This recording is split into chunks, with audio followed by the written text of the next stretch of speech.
চাচি আমি আর পারব না। তোমাকে পারতেই হবে। চাচিকে বাড়িতে একা পেয়ে চাচির সাথে যেভাবে কাজ করল গল্পটি সম্পূর্ণ শুনলে আপনাদের মেশিন দিয়ে পানি চলে আসবে। আপনারা হাতের কাজ করতে বাধ্য হবেন, তাই হাতের কাজ করার আগে হাতের কাছে অবশ্যই টিস্যু রাখবেন। আমার নাম অরুণ। আমি রাজস্থানের বাসিন্দা। এই ঘটনাটা কয়েক সপ্তাহ আগের। এটা আমার বন্ধুর জন্মদিনের দিন ঘটেছিল। আমার বন্ধুর নাম রবীন্দ্র। সে আমার সাথে বিশ্ববিদ্যালয়ে পড়ে। কিছুদিন আগেই আমাদের পরীক্ষা শেষ হয়েছিল। তাই আমার নিজের গ্রাম ফিরে যাওয়ার কথা ছিল। কিন্তু রবীন্দ্র আমাকে জানাল যে পরের দিন ওর জন্মদিন। তাই আমাকে রবীন্দ্রের জন্মদিনে থাকতে হল। রবীন্দ্র বলল, আজ তুই কলেজ থেকে সোজা আমার বাড়ি চলে আয়। কাল আমার জন্মদিনে আমার পরিবারের সাথে দেখা করে তারপর চলে যাস। আমি আমার বন্ধু রবীন্দ্রকে না করতে পারলাম না। আমি একটু নরম মনের মানুষ। ওকে নিরাশ করতে পারলাম না। সন্ধ্যা ৬ আমি আমার হোস্টেল থেকে জিনিসপত্র গুছিয়ে নিলাম। তারপর রবীন্দ্রের বাইকে চেপে ওর বাড়ি পৌঁছে গেলাম। রবীন্দ্র ওর বাড়ির বেল বাজাল। তখন একজন সুন্দরী মহিলা দরজা খুললেন। ওনার বয়স সম্ভবত ৩৮ বছর হবে। রবীন্দ্র সঙ্গে সঙ্গে বলল, অরুণ, ইনি আমার চাচি। তারপর ওর চাচিকে বলল, মা, এ হল অরুণ, আমার খুব কাছের বন্ধু। রবীন্দ্রের চাচি বললেন, হ্যাঁ, রবীন্দ্র বলেছিল। এসো অরুণ, ভেতরে এসো। আমি তোমাদের দুজনের জন্য জুস আনছি গু। বন্ধুরা, রবীন্দ্রের চাচির নাম রিনা। আমি পরে জানতে পারলাম যে রবীন্দ্রের বাবা মারা গেছেন। তিনি অনেক বছর আগেই গত হয়েছেন। রিনা চাচির বয়স ছিল ৩৮ বছর। কিন্তু ওনাকে কোনোভাবেই ৩৮ বছরের মনে হচ্ছিল না। রিনা চাচি খুব সুন্দরী আর তরুণী দেখতে ছিলেন। ওনার আকর্ষণ দেখার মতো ছিল। কিছুক্ষণ পর রিনা চাচি জুস নিয়ে এলেন।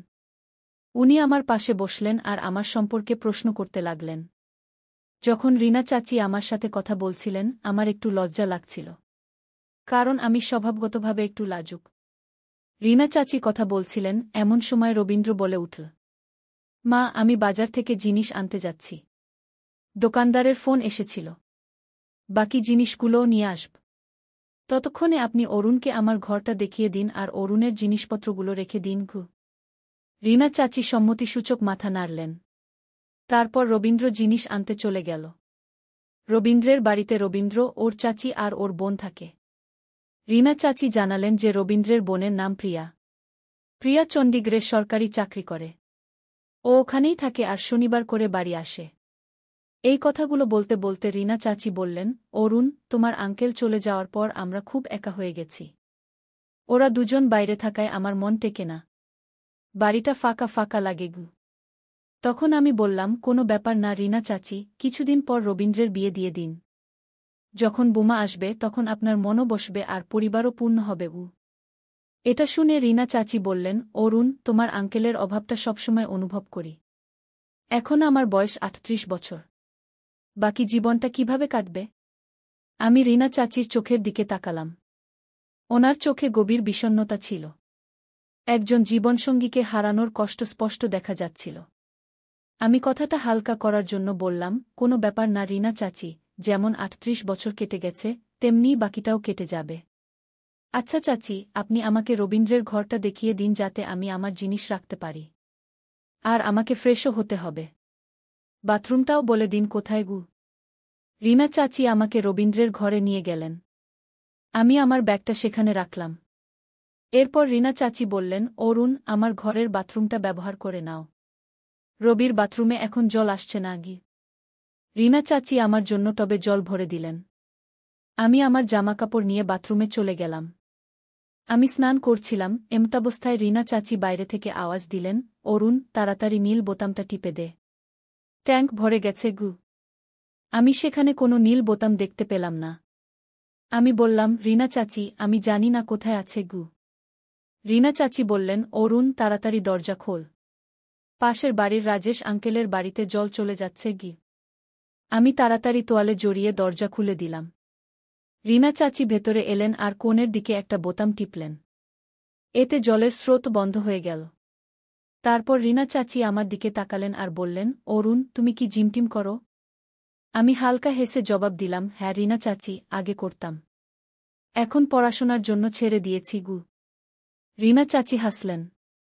ওনার হাসিতে কেমন যেন একটা অদ্ভুত অস্বস্তি ছিল। রিনা চাচি বললেন, তাড়াতাড়ি তৈরি হয়ে নে অরুণ। আমি ততক্ষণে রাতের খাবার বানিয়ে নিচ্ছি গু। আমি লজ্জা পেয়ে দরজা বন্ধ করলাম আর স্নান সেরে তাড়াতাড়ি তৈরি হয়ে গেলাম। যখন আমি বাইরে এলাম তখন পাশের ঘর থেকে খাবারের সুগন্ধ আসছিল। কড়ি পকোড়া আর জিরা রাইসের গন্ধ ছিল। আমি দেখলাম রিনা চাচি রান্নাঘরে ট্রে বের করছেন। আমি এগিয়ে গিয়ে বললাম, রিনা চাচি, আমি কি কিছু সাহায্য করব? রিনা চাচি আমার দিকে তাকালেন। তারপর হেসে বললেন, অরুণ, তুমি অতিথি আর আমাদের এখানে অতিথিকে ভগবান মনে করা হয় কি? রিনা চাচির কথাগুলো আমার মন ছুঁয়ে গেল। আমি কিছু বললাম না আর চুপচাপ একটা চেয়ারে বসে পড়লাম। কিছুক্ষণ পর রিনা চাচি আমার পাশে এসে বসলেন। তিনি আমার সাথে কথা বলতে লাগলেন। রবীন্দ্র তখনও বাজার থেকে ফেরেনি। আমরা দুজন ধীরে ধীরে কথায় মগ্ন হয়ে গেলাম। রিনা চাচি জানালেন কিভাবে তিনি তার স্বামীকে হারানোর পর বাড়ি আর সন্তানদের দায়িত্ব সামলেছেন। রিনা চাচির কথাগুলো এত সত্যি ছিল যে মনে হচ্ছিল তিনি আমার মনের কথা বলছেন। রিনা চাচি বললেন, কখনো কখনো মনে হয় জীবনটা আবার নতুন করে শুরু করতে পারি। কিন্তু দুনিয়া সবকিছু থামিয়ে দেয়। একজন একা মহিলার জীবন কি শুধু ত্যাগ আর কষ্টের জন্য? আমি রিনা চাচির চোখের দিকে তাকালাম। তিনি আমার চোখে কিছু খুঁজছিলেন। হয়তো সহানুভূতি বা একাকিত্বের আশ্রয়। আমি ধীরে ধীরে বললাম, রিনা চাচি, আপনার কথা একদম ঠিক। কিন্তু একজন মানুষের আনন্দ, তার একাকিত্ব আর জীবনের প্রয়োজন, এই সব কিছুও খুব জরুরি। রিনা চাচি, আপনি চাইলে আপনার জীবন আবার শুরু করতে পারেন। কেউ আপনাকে আটকাতে পারবে না। শুধু আপনি নিজে এই সিদ্ধান্তটা নিন। রিনা চাচি কিছুক্ষণ চুপ রইলেন। তারপর আমার দিকে তাকিয়ে বললেন, যদি অরুণ সবাই তোমার মতো ভাবত। রিনা চাচির গলাটা দুঃখে ভরে গিয়েছিল। আমি অনুভব করলাম যে এটা একজন মহিলার ডাক, যা শোনার মতো আর কেউ ছিল না। তারপর রিনা চাচি রান্নাঘরে চলে গেলেন আর আমি সেখানেই বিছানায় বসে ফোন ঘাঁটতে লাগলাম। তারপর প্রায় রাত 7টার দিকে গেটের বেল বাজল। আমি দরজা খুললাম তো রবীন্দ্র ছিল। তার হাতে একটা বড় বাক্স ছিল আর অন্য হাতে কিছু জিনিসপত্র ছিল। দরজা খুলতেই রবীন্দ্র হেসে বলল, অরুণ, দেখ, তোর ভাই কিছু বলেনি। সব জিনিস তোর পছন্দের আর তোর প্রিয় রসগোল্লাও এনেছি। আমি জোরে হেসে ফেললাম আর বললাম, সাবাস, পুরো বাজার নিয়ে এসেছিস। রিনা চাচি রান্নাঘর থেকে বেরিয়ে এলেন আর বললেন, আরও এসে গেছে আমার ছেলে। রবীন্দ্র হেসে বলল, মা, আজ তোমার ছেলের বিশেষ দিন। আর তুমি আমার সবচেয়ে বিশেষ অতিথি। রিনা চাচি ভালোবেসে রবীন্দ্রের চুলগুলো এলোমেলো করে দিলেন। তারপর আমরা সবাই সাজানোর কাজে লেগে পড়লাম। আমরা ডাইনিং টেবিলটা একটু সরালাম। লবির মাঝখানে জায়গা করলাম। তার উপর লাল রঙের কাপড় পাতলাম। মোমবাতি জ্বালানো হলো। সেখানে একটা বড় কেক রাখা হলো। আমি ফোনে গান চালিয়ে দিলাম। এমন একটা পরিবেশ তৈরি হয়ে গিয়েছিল যা ছোট কিন্তু আন্তরিকতায় ভরা ছিল। কিছুক্ষণ পর রিনা চাচি একটা থানায় প্রদীপ আর মিষ্টি নিয়ে এলেন। তার চোখে এক অদ্ভুত আনন্দ ছিল। আনন্দ আর আবেগের মিশ্রণ ছিল। এরপর রবীন্দ্র মোমবাতি নেভাল। আমরা দুজনে মিলে জোর গলায় গান গাইলাম। রবীন্দ্র হাত জোর করে আমাদের ধন্যবাদ জানাল। তারপর সে কেক কাটল। কেকের প্রথম টুকরোটা রবীন্দ্র তার চাচির দিকে এগিয়ে দিল। চাচি, এটি আপনার জন্য। রিনা চাচি ভালোবেসে কেক খেলেন। তারপর রবিকেও কেক খাইয়ে দিলেন আর ভালোবেসে রবির গালে একটু কেক মাখিয়ে দিলেন। রবীন্দ্র জোরে হেসে বলল, মা, এটা কি করছ? বাচ্চাদের মতো করো না। রিনা চাচি হাসলেন। কি হয়েছে? তুই তো আমার ছোট বাচ্চাই আছিস। তারপর রবীন্দ্র দ্বিতীয় কেকের টুকরোটা আমার দিকে এগিয়ে দিল। বলল, এবার তোর পালা। অরুণ, তুই আমার ভাই। আমি হাসতে হাসতে কেক খেলাম। তখনই রিনা চাচি আমাকেও ছাড়লেন না। তিনি আস্তে করে আমার গালে কেক মাখিয়ে দিলেন আর বললেন, অরুণ, এবার তুইও আমাদের পরিবারের অংশ। সেই সময় আমার মনে হলো যেন আমার ভেতরটা কিছুতে ভরে উঠল। শুধু আনন্দ নয়, বরং একটা আপনত্বের অনুভূতি আমার গভীরে নেমে যাচ্ছিল। কিছুক্ষণ পর আমরা সবাই বসে খাবার খেলাম। রিনা চাচি কড়ি আর জিরা রাইস বানিয়েছিলেন। খাবারটা এত সুস্বাদু ছিল যে আমার মায়ের কথা মনে পড়ে গেল। আমি খেতে খেতে বললাম, রিনা চাচি, আপনার রান্না আমার মায়ের কথা মনে করিয়ে দিলগু। রিনা চাচি হালকা হেসে বললেন, অরুণ, এখন এটাও তোর বাড়ি। যখন ইচ্ছে হবে চলে আসবি। খাবার পর রবীন্দ্র আর আমি নিজেদের থালাগুলো তুলে রান্নাঘরে রেখে দিলাম। তারপর রবীন্দ্র বলল, অরুণ চল এবার গেম খেলি। রিনা চাচি হাসলেন আর বললেন, গেম খেলো, কিন্তু বেশি রাত পর্যন্ত জেগে থেকো না। কাল সকালে অরুণকে নিজের বাড়িতেও যেতে হবে। আমি বললাম, এখন তো মনে হচ্ছে যেন কোথাও যাওয়ার ইচ্ছে নেই। রিনা চাচি কিছু বললেন না, শুধু আমার দিকে তাকালেন। তার চোখে এক অদ্ভুত একাকিত্ব ছিল, যেন তিনি কিছু বলতে চান কিন্তু বলতে পারছেন না। সেই রাতে যখন সবাই শুতে চলে গেল, আমি বিছানায় শুয়েছিলাম। রবীন্দ্র গভীর ঘুমে ছিল। তার নাক ডাকার হালকা আওয়াজ ঘরে প্রতিধ্বনিত হচ্ছিল। কিন্তু আমার ঘুম আসছিল না। হয়তো ঘরের পরিবেশ শান্ত ছিল বা কিছু যেন বদলে গিয়েছিল। আমি বারবার পাশ ফিরছিলাম। তারপর বালিশটা ঠিক করলাম, কম্বলটা টানলাম, একবার চোখ বন্ধ করে গভীর শ্বাসও নিলাম। কিন্তু ঘুম অনেক দূরে ছিল। কিছুক্ষণ পর যখন অস্বস্তি বাড়ল, আমি ফোনটা তুলে রিলস দেখতে লাগলাম। ঘরে হালকা অন্ধকার ছিল। আমি রবিকে না জাগিয়ে আস্তে করে বিছানা থেকে নামলাম। ফোনের লাইট অন করলাম আর ধীর পায়ে রান্নাঘরের দিকে এগোলাম। বাড়িটা একদম শান্ত ছিল, যেন দেওয়ালগুলোও গভীর ঘুমে আচ্ছন্ন। রান্নাঘরে পৌঁছে আমি একটা জগ তুললাম আর ধীরে ধীরে জল খেলাম। জল খেয়ে শরীরে একটা সতেজ ভাব এল। তেষ্টা মেটায় একটু ভালো লাগল। আমি গ্লাসটা রেখে যেই পিছনে ঘুরেছি, রান্নাঘরের আলোটা হঠাৎ জ্বলে উঠল। আমি একদম ভয় পেয়ে গেলাম, যেন ঘুমের মধ্যে কোনো ভয়ানক স্বপ্ন দেখে ফেলেছি। সামনে রিনা চাচি দাঁড়িয়েছিলেন। উনি নীল শাড়ি পরেছিলেন, চুল খোলা ছিল, ওনার চোখে ঘুম জড়ানো ছিল, কিন্তু ওনার দৃষ্টিতে অন্য কিছু ছিল। রিনা চাচি হালকা হাসলেন আর মিষ্টি গলায় বললেন, অরুণ জল খেতে এসেছ? আমি একটু ঘাবড়ে গিয়ে হেসে উত্তর দিলাম, হ্যাঁ রিনা চাচি, ঘুম আসছিল না, ফোন ঘাঁটছিলাম, তারপর তেষ্টা পেলগু। রিনা চাচি কিছু বলতে গিয়ে থামলেন। আমি জিজ্ঞাসা করলাম, চাচি আপনারও জল লাগবে? উনি শুধু মাথা নেড়ে হ্যাঁ বললেন। আমি সেই জগেই আবার জল ভরলাম আর রিনা চাচির দিকে এগিয়ে দিলাম। যখন ওনার হাত আমার হাতে স্পর্শ করল, আমার শরীরে যেন বিদ্যুৎ খেলে গেল। আমার শরীরটা হালকা কেঁপে উঠল। রিনা চাচি জগটা নিলেন আর আমার চোখের দিকে তৃষ্ণার্ত দৃষ্টিতে তাকিয়ে রইলেন। তারপর হালকা হেসে বললেন, ধন্যবাদ অরুণ। আমি চোখ নামিয়ে নিলাম। কোনো ব্যাপার না চাচি, আমি আস্তে করে বললাম।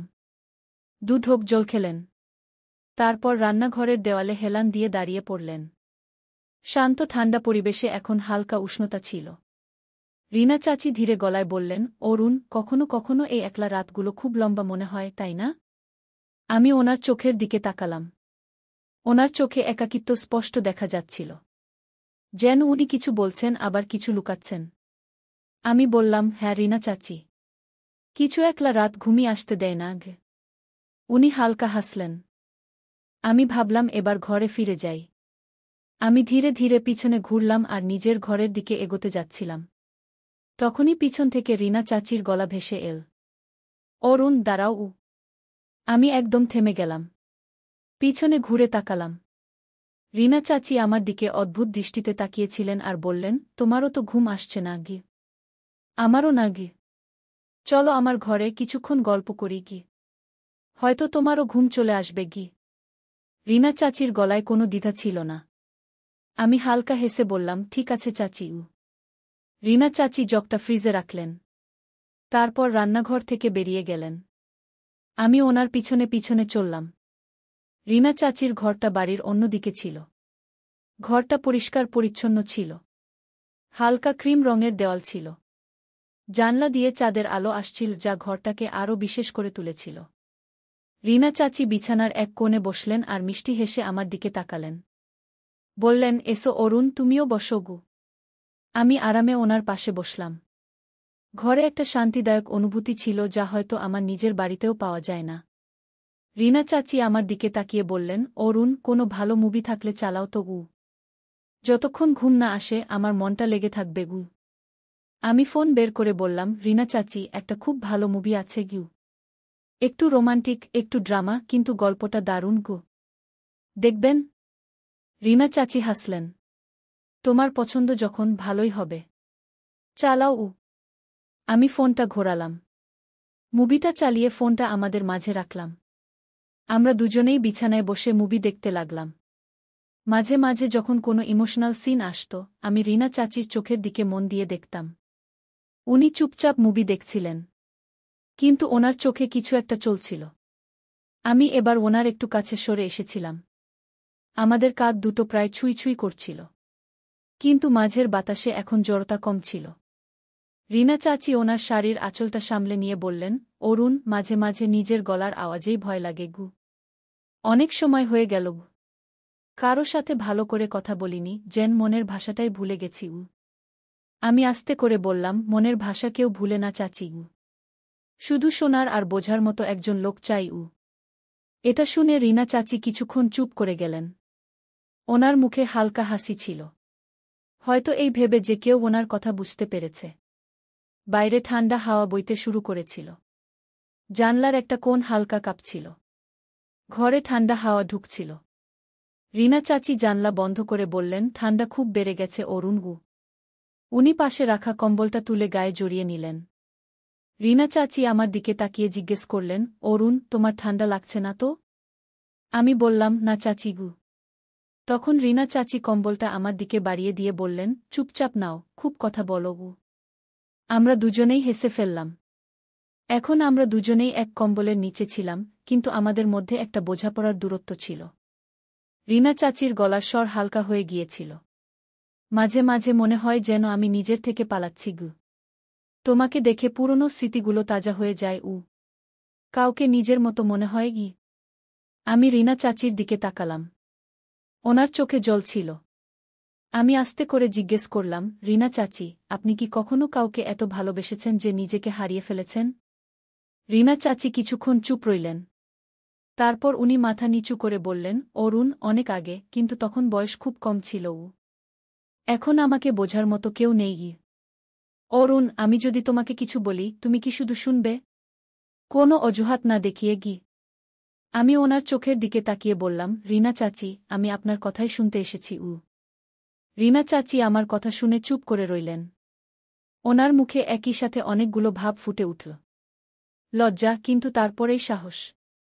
রিনা চাচি একটা লম্বা শ্বাস নিলেন আর বলতে শুরু করলেন, অরুণ, আমার স্বামী রমেশ খুব ভালো মানুষ ছিলেন গু। কিন্তু জীবন ওনার সাথেও কঠোর ছিল উ। উনি প্রায়ই বাইরে থাকতেন, কাজে ব্যস্ত উ। আমি একাকিত্ব অনুভব করতে শুরু করলাম ঘ। বিয়ের পর মনে হতে লাগল আমি যেন শুধু বাড়ির কাজের লোক হয়ে গেছি উ। তারপর একদিন কেউ আমাকে অনুভব করাল গু। কেউ আমাকে ভালোবাসার দৃষ্টিতে দেখল গু। সেই দৃষ্টিতে ভালোবাসা আর সম্মান ছিল উ। হয়তো একটু মায়াও উ। সেই ব্যক্তি আমার কাছে কিছুই চায়নি গি। শুধু মিষ্টি মিষ্টি কথা বলেছে গি। সেই কথাগুলো আমার জন্য সারা জীবনের শান্তি ছিল, যা আমি এখন ভুলে গিয়েছিলাম গু। সেই অনুভূতি যে আমিও কেউ ঘ। কিন্তু এই সব কিছু রমেশের থেকে লুকিয়েছিল গু। এইটুকু বলে রিনা চাচি চুপ করে গেলেন। আমি আস্তে করে জিজ্ঞেস করলাম, তারপর কি হল চাচি? রিনা চাচি আমার দিকে ভালো করে তাকিয়ে বললেন, অরুণ, একদিন সব বরবাদ হয়ে গেল উ।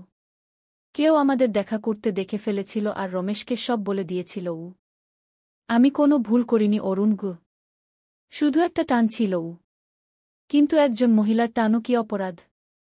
আমি রিনা চাচিকে কিছুই বলতে পারলাম না। রিনা চাচি বললেন, সেই ব্যক্তি চলে গেল গু। রমেশ আমার সাথে অনেক দিন কথা বলেননি গি। তারপর যখন বললেন, শুধু এইটুকুই বললেন, রিনা, এবার যা করার বাড়ির ভেতরে করবে, বাইরে নয়। তারপর থেকে রমেশ আমার সাথে কোনো কথা বলেননি গি। আমি ভেতরে ভেতরে গুমড়ে মরতে থাকলাম ঘ। আমি রমেশের সাথে কথা বলার অনেক চেষ্টা করেছি উ। আমি চাইতাম ওনাকে সব বলতে যে আমি কোনো ভুল করিনি গি। শুধু একটা একাকিত্ব ছিল আর সেই একাকিত্বে কারোর কথা আমাকে বাঁচার আশা দিয়েছিল উ।